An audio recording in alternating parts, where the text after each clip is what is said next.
সব কিছু চাইলেই হাতের কাছে পাওয়া যায় না যারা প্রবাসে থাকে। তো আমি ওই তো ছোট ছোট ইচ্ছেগুলো খুব সুন্দর করে নিজের হাতে ফুটিয়ে তুলেছি।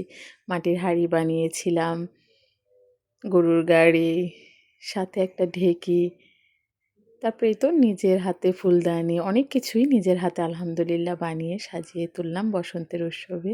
ফুল ফুটুক আর নাই ফুটুক, বসন্ত তো এসেছে। বসন্ত তো ছোঁয়া সবার গায়েই লাগছে। তার সাথে নিজের শখের বাগানের পেয়ারা ছিল, লাড্ডু বানিয়েছিলাম, আমের মুরব্বা, জালির মুরব্বা।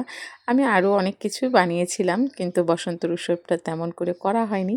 কিন্তু সারপ্রাইজ তো অবশ্যই আছে কিছু না কিছু, আপনাদের অবশ্যই দেখানো হবে। তো সবাই ভালো থাকবেন, সুস্থ থাকবেন।